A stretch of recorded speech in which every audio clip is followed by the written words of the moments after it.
அஸ்ஸலாமு அலைக்கும். இன்றைக்கி வாங்க ப்ராக்டிஸ் பண்ண எப்படி மேக் பண்ணுறதுன்னு பார்க்கலாம். ஃபஸ்ட்டு பார்ட் 1ல் ஹென்னா பவுடர் சுகரும் நல்லா ஆட் பண்ணிவிட்டு மிக்ஸ் பண்ணிக்கோங்க. கொஞ்சம் கொஞ்சமாக வாட்டர் ஆட் பண்ணிக்கோங்க. தண்ணியாட்டம் ஆக்கிட வேண்டாம். நமக்கு வந்துட்டு திக் பேஸ்ட்டாக இருந்தால் போதும்.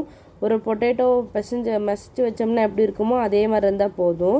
ஒரு 3 ஹார்ஸ் விட்டுக்கலாம். 3 ஹார்ஸ்க்கு அப்புறம் பார்த்தீங்கன்னா நமக்கு அந்த பேஸ்ட் வந்து டைரிலீஸ் ஆயிரும். அப்போ நல்லா மிக்ஸ் பண்ணிக்கலாம். மிக்ஸ் பண்ணும்போது கொஞ்சம் கொஞ்சமாக வாட்டர் ஆட் பண்ணுங்கள். ரொம்ப வாட்டர் ஆட் பண்ணிடாதீங்க. ஏன்னா தண்ணி மாதிரி ஆயிடுச்சுன்னா ஃபுல் ப்ரொசீஜரே வேஸ்ட் ஆகிடும். நமக்கு வந்துட்டு இப்படி மேலே எடுத்து ஊற்றுனீங்கன்னா உங்களுக்கு ரிப்பன் மாதிரி விழுகணும். ரிப்பன் மாதிரி விழுந்தால் தான் உங்களுக்கு நல்ல consistency.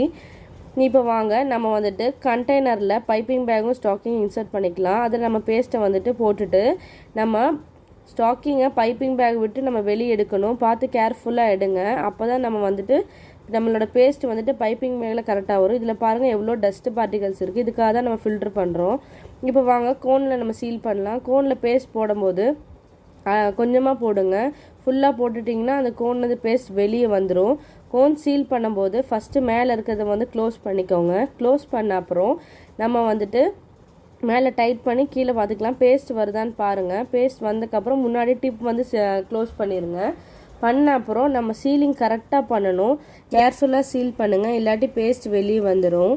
Bridal cone, nail cone, practice cone நம்ம சேல் பண்ணிகிட்ருக்கோம். யாருக்காச்சும் ஆர்டர்ஸ் வேணும்னா என்னோடய டிஸ்கிரிப்ஷனில் நான் நம்பர் கொடுக்குறேன், ஆர்டர் பண்ணிக்கோங்க. இப்போ பாருங்கள் நம்ம ப்ராக்டிஸ் கோன் ரெடி ஆயிடுச்சு. தேங்க்யூ ஃபார் வாட்சிங்.